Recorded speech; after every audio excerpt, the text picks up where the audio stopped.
So welcome again, ladies and gentlemen, the now weekly, and it's been a joy. It has been. It's been a joy talking about Game of Thrones. This has been like my highlight of my week every week. I love coming here and doing this. You know, all caps text messages, all caps Facebook posts from excited right. Ben.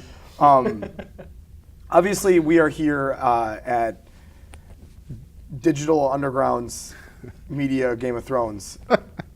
Good enough. Can someone just say the title for me? Media Reload's Digital Playground. Media Reload's Digital Playgrounds. Boom. Yes, he got it. Game of Thrones recap, Game of Thrones discussion. It's the second to last time we're going to talk about this. Although I'm sure we're going to have one or two Game of Thrones stuff. As soon as they start filming, we're going to do a preview show, and then we'll do another preview show. Yeah. So It's never going away. No. This was the penultimate episode, or the second to last episode of every single season, has been the shining star of the season, both for budgetary reasons, for writing reasons, and originally because George Martin himself felt that last episodes were about tying things up and that you needed to have your climax in the penultimate episode. Yeah. So, and this one didn't disappoint in that way. So this was Blackwater. This was Hard Home. Yeah. They're big set pieces. Most of the time they're pretty bottle episodes. They're staying in one spot. Yeah. We did see Dany in Essos. Yep. The Greyjoys came to her, and a little bit of sexual tension. A little bit between her and Yara, Yeah. which is always welcome. Yeah. And silly. It was fun. Yeah, sure. In an episode that was so much about in-your-face gore and violence, it was a breath of fresh air to have them trading banter. Yeah. But before we even get to that, we come into Meereen where Tyrion is basically like tail between his legs, like I screwed up. Yeah. And like kind of like fumbling his words. And then when he could finally actually give some advice, he gave some actually really good advice because he swayed her from becoming more like her father. Yes. Right? And he's like, you sound like the Mad King. You just want to burn everything to the ground. It's not what you want to do in this situation. So, he came up with a brilliant plan that worked flawlessly for Dany. I mean, it helps that she had 3 dragons, and it was awesome that we got to see 3 dragons in action. Yes. And for budget reasons, I guess they only burned down 1 ship. I don't know if you heard anything with the director, but he said that, we could really only burn 1 ship, and we really couldn't burn that ship, so we had to really do that carefully and plan for most of that in post. And but it's also good because now she gets the Master's fleet of ships. Yeah, and that was the Game of Thrones recap show that I was listening to prepare for this, said, so either in the next episode that we see, or episode 1 of next season, we get to see Dany step on a boat. Right, yeah. Finally. She's actually finally going to Westeros. And now she has the support, presumably, of the Iron Islands, because when they get to the Iron Islands, she's going to decimate Euron, I would assume. And we'll see. I can't wait for our, after we breathe after next week and have our recap, and then we meet in a month or so and talk about Game of Thrones. We'll look at a map, and we'll see where she's going to go. Because I don't know if she's going to go right to King's Landing or Dorne. She's got some moves to make. Yeah, okay. Yeah, it'll be interesting to see her strategy for how she wants to take Westeros. If she wants to get the support of everyone there first before going to King's Landing, or whatever it is. Plus we can play Real-Time Strategy Simulator 2016. Yeah. Sounds Danny Targaryen ton version. of fun. Point at a map and speculate wildly. So, Yes. also with a wrapping up was the scene in the north. It was the Battle of the Bastards. It was the clash of clans, as it were. Basically. And It's fun. and we wrapped up the storyline. Ramsay Bolton died in one of the most messy fashions we've seen. Yeah. Off screen. Yeah. I mean, we saw a little bit of it. I mean, we Yeah. saw the dog bite his face off, you Yeah. know, basically. So it was pretty intense. Yeah. And the screaming, which was fantastic. I absolutely loved that Ramsay thought he had the advantage in that situation until he was actually dying. Yeah. Like, he tried to play the power move and saying, "I'm always going to be a part of you. You'll never get rid of me." Yeah. And so he tried to hold that over Sansa, and she was just like, "Bitch, please, Yeah. you're nothing. You're about to get eaten by a Yeah, dog. Exactly. It would have been even better if Tormund had dug up a piece of Lord Bolton and ate some of him so you could scream, "I ate your father" again. Yeah. At Please. Ramsay while he was dying. Yeah, but this time in a good guy way instead of Yeah. a bad guy way. Yeah. The babyface turn. Yeah. So that's the closing of those stories was important because it was kind of hanging over the season, and now we have the longest episode in Game of Thrones history next week, Right. called The Winds of Winter, where we're probably is the- hopefully going to visit every single storyline that has been touched this season. God, I hope so, because if they don't go back to a couple of them, I know they're going back to Bran because they showed him in the up next. Yeah, thing. we're going to see Bran, we're going to see King's Landing, we're going Right. to see Jamie. Yep, We we're gonna- want to see Sam. Yeah, we want to see Sam. I don't know if we will because he was not in that up next preview. We're going to see Jon and Sansa. Yeah. And hopefully we see Dany getting on a boat or something. Yeah, You know. and hopefully Brienne as well. Oh yeah, and Brienne because she's know, we kind of missed her. she's in the winds right now. So. Yeah. Let's just go ahead and nerd out. The internet. Internet fucking loves this episode. Yeah. Yes. There's I don't know if I've ever seen the internet so united. So Right. when Yeah. that's the thing. Like it is a big nerdgasm. yeah. I would almost call it a nurgle jerk. Bunch of nerds in a circle. Yeah. Okay. We got it. Yep. And it was beautiful. It was the most expensive episode they've ever produced. It was the art direction was absolutely incredible, from the giant to the aerial shots. I loved the shot where you saw the shield bearer with the spear coming through, and they pull back, and you realize that it's one guy leaning into a shield with everything he has, and another guy behind him holding the spear, Right. and stabbing it forward, which was just a fun little flourish that nerds love, you know, that, yeah, exactly. and that I did too. So there are a couple things. I read an interview with the director, and I'm going to look at my phone and look it up what his name is because I keep forgetting what it is. But anyway, so I'm reading this interview with the director, Miguel Sapochnik is his name. Okay. And he's talking about like they had to do a couple of things for budgetary reasons and for time reasons. So they were like 3 days into the shoot or something, and they couldn't. They had to completely blow off a piece of the script, which they don't ever do. Yeah, because this is Benioff and Weiss write the scripts for the episodes, and they don't deviate from that at all. They don't. So when the director emailed them and asked, "Hey, can we do this differently? Because we don't have time to do this the right way because it was raining and like the horses were clodding through 9 inches of mud and they can't do that." No. And HBO's got to be pretty good with horses since luck. Correct.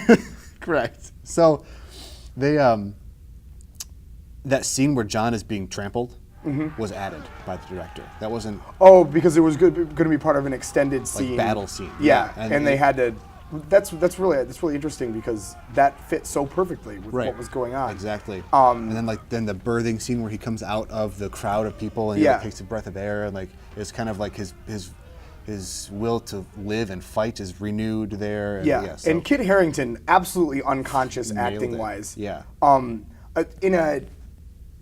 He's been next to Lord Davos so much this season and last season, who is one of the finest actors they have on the show. Right. And at times, just Harington can't keep Throw a up. rock and you're gonna hit a fine actor on that show. Yeah, but at times Harington just simply can't keep up with an actor like that. Yeah. And he was, acting-wise, the shining star of this show. His facial expressions, the way where his eyes were, the way the camera, you couldn't look away from him for the whole episode. Every time he was on screen, he was a magnet. Yep.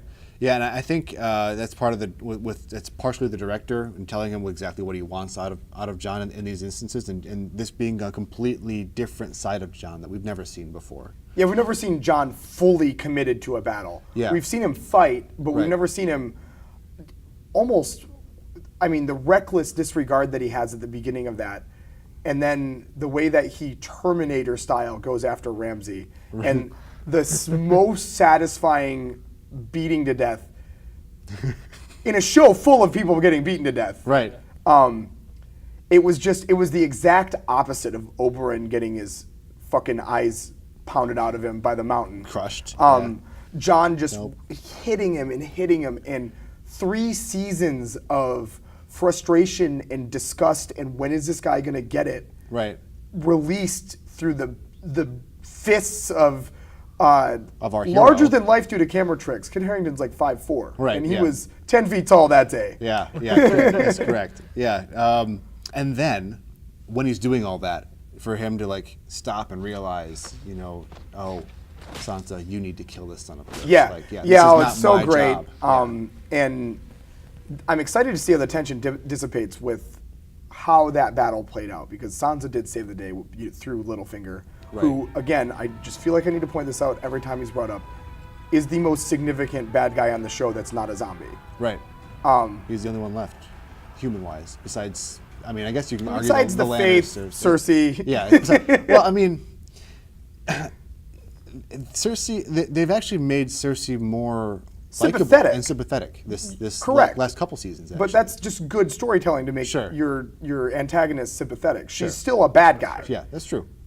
She would still kill all the Stark children. Absolutely. Yeah. Walder Frey's still around. Yep. Walder Frey is still around. You know, Just to and be we fair, do have a. It's Game of Thrones. Potentially everyone is a bad guy. Let's Correct. Be fair here. I mean, and we've seen darker sides of both Dany and Jon this season. So. Well, and Arya. And Arya, yeah. I mean, Arya's about to murk some people. Jon in the middle of that battle was just visceral. Like he was just so like, Yeah. I'm going to kill everything. And that I would love to see the storyboards from that. I think there might have been an actual scene where he killed 2 guys who were fighting each other.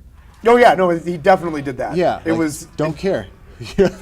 I'd love to go back and rewatch that, because he definitely stabs a guy and then pulls his sword back through another guy that they were locked in combat. Right. So, Yeah. some friendly fire, which I'm sure that happened. That's pretty. Right. I don't want to call it realistic because I've Right. never been in Right. Sure. lockstep sword combat with someone. That's true. But even when watching it, you kind of get the like, who's who here, because everyone's kind of wearing the same thing unless they have a Yeah. sigil in their hand. You don't know. Yeah, and then also we got a cameo from our favorite fucking character this season, the little bear herself, Lady Mormont, with the sneer. Yeah. 1 It second. was so great. Yeah. And the funny thing is I haven't been going out and seeking hot takes from the internet from the show. They've been put in front of me, and they're great. I love reading about people's love for the show. But the one I did see repeated most often was just the single shot of her just staring 8-year-old daggers at Ramsay Bolton. Yeah. That girl is so flames that I just hope she's around. I hope she's here next season. I hope she's a part of Sansa's cabinet. Like, please, girl power up. Yeah. That'd be great. Dany does great with lots of women advisors. Like, She does. I love the Red Woman. Well, I have a love-hate relationship with the Red Woman, but like, I'm totally fine with Melisandre like just sending letters and having Lady Mormont dictate them to Sansa. That'd be perfect for me. That'd be great.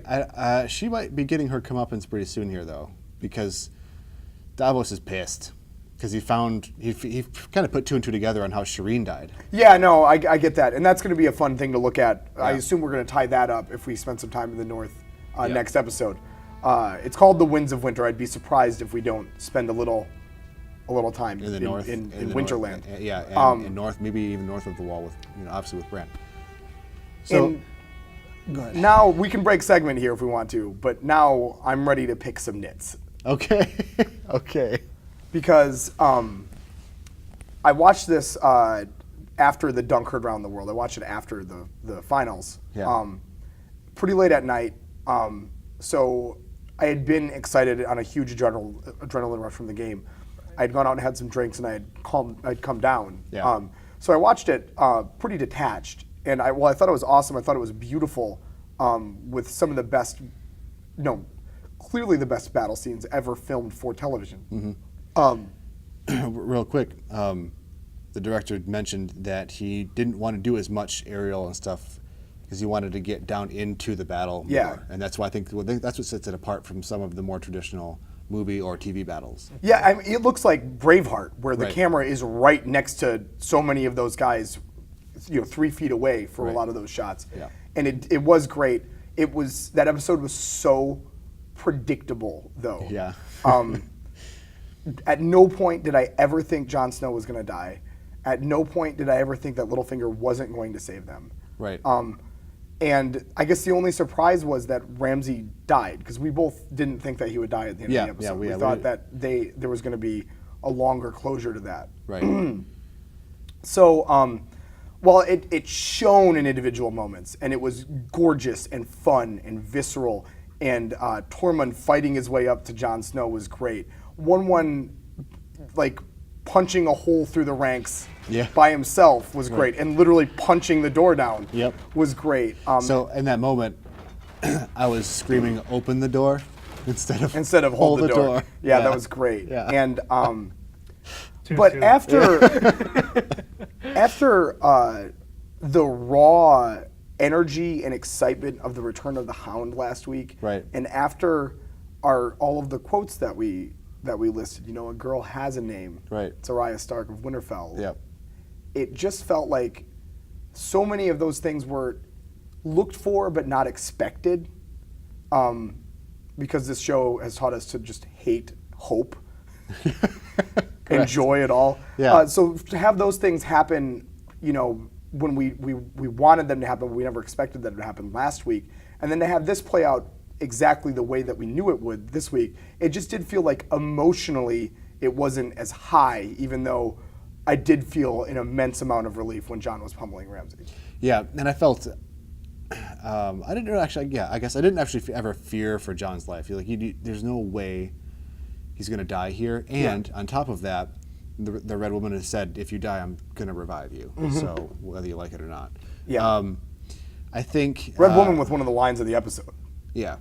There weren't many of them in this episode. Yeah. Because it was mostly just fighting. Yeah, when she said when he asked what kind of God would do that, and she said, "Our God." Yeah. It was just such a one-line statement of how dark that show is and how necessary the deeds they are doing. Like, Melisandre understands, I would say better than Jon Snow, that the fate of the world is riding on the events that happen in the North these next 2 seasons. Yeah.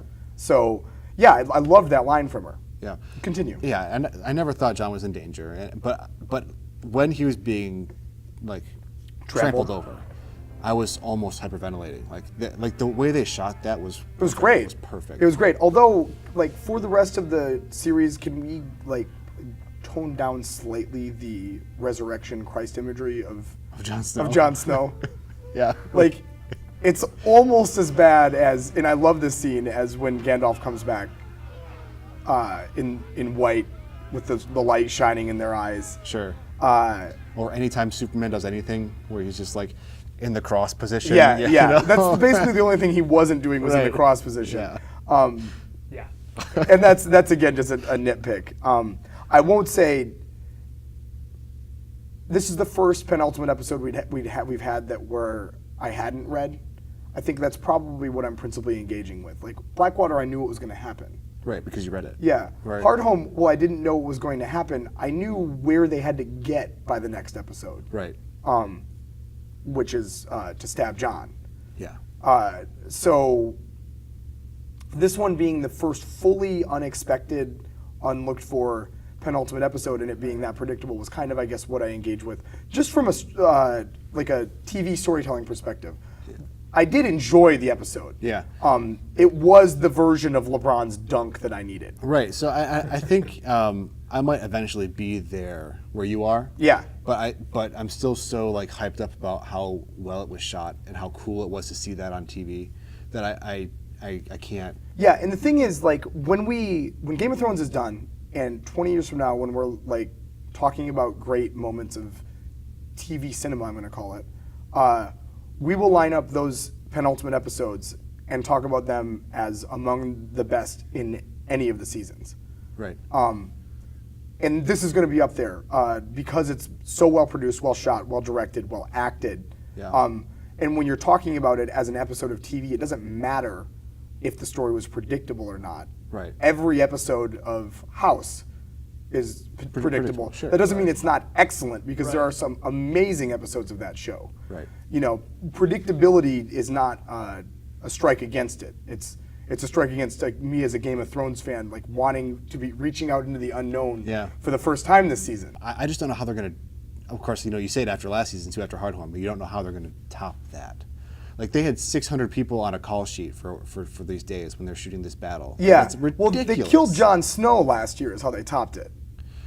Yeah. You know, so I'm looking for something like that. I think we're going to get it too. 'Cause from what I've been reading, like people are saying that this next episode is just as epic, just not for the same reasons. So I think we're going to get stuff like a big death or some twist. We're not going to be just a boring ho-hum episode. Well, we're going to have the trial of Cersei and Loras Tyrell. Yep. And we know Marjorie has something up her sleeve. I literally have no idea. I have no idea what it is. It's that could be. I mean, we could be here next week being like just staring at each other. That's the whole. Yeah. Does she like, perhaps yeah. literally have something up her sleeve? She might. She might. You know? I don't know if that's Marjorie's play here, but so there was another mention this week of wildfire. Like Tyrion straight up says, "There's tons of it beneath King's Landing." Yeah, and so this season has been great about like ham-fistedly teasing things and then delivering on those teases in very eloquent ways. Yeah. And so I wouldn't be surprised to hear wildfire get talked about. The theory 3 weeks ago was that she was going to burn the Sept of Baelor during the combat or during the trial. During the trial, right. And that seems, because of how limited her resources have become in the city, that seems a bit of a stretch. However, I think I would love it because then Jaime comes back to Cersei doing the thing that he killed the Mad King for. Yeah. And then that storyline could close with them being, and that's the biggest departure right now is that in the books, at this point, right before Cersei's trial, her and Jaime are estranged. Right. She writes him a letter to come rescue her, basically, and he throws it in the fire. Does he? Yeah. Okay. So I love that they're not playing it like that so far. Yeah. And I'd be really curious to see if Benioff and Weiss, because I don't think that the Lannisters, when it comes down to the battle for the world, matter that much. Right. That they could play with this storyline and zig where Martin zags. Okay. It'd be really cool. Yeah, I would agree with that. It would make, honestly, it would make reading the next book more enjoyable to think that that could be a different arc and just have that be unknown then now. Do you think that the Tyrell's part in Joffrey's murder is going to come up in this trial? Presumably, Loras knows this, right? That's a great question, and it would have to be someone that's watched seasons 4 and 5 more closely than I did. Yeah. I've only seen a few of the episodes from both of those seasons twice. Okay. So I don't know. It is unknown in the books up to the trial that the Tyrells had any part in Joffrey's death. Gotcha. It's just heavily. I mean, I think they even say it in the show. Yeah, maybe. I think that it's even like Lady Olenna just comes out and says it. And that seems like something that the Lady Olenna from the show would do. Right. She loves those mic dropping, right? Yeah. epic quotes, and that would be awesome if she was just like, "No, I murdered." I'm pretty sure it was just to Marjorie. But yeah, anyway. I murdered Joffrey. It would be great if, so in the books, Littlefinger is involved in that too. I believe he gets her the poison. Yeah. So same in the show. It'd be great if that came out too, although I don't think it would because he is the puppet master. Right. And yeah, so looking forward to next week. I feel like it's a really hard week to predict because, again, we could spend 7 minutes in every single locale. Right. And then randomly 20 minutes in one of those, and it could be any of them. Right. It depends on where they want to pick up episode 1 next season. So it's been a fantastic ride, sir. Correct. One more. We still have one more to go. I know, but Okay. because it's the penultimate episode. You know? If We would have wanted to shake hands had we been reviewing this after Blackwater, after we watched the Hound nearly cut a man in half the long way. That's true. Him and Braun have that confrontation in that too. I want to see what Braun's doing. We always want to see what Braun's doing. I know, right? I really Braun do. and Pod need to have their own thing, I think. If they could just become like an adventuring company. Yeah.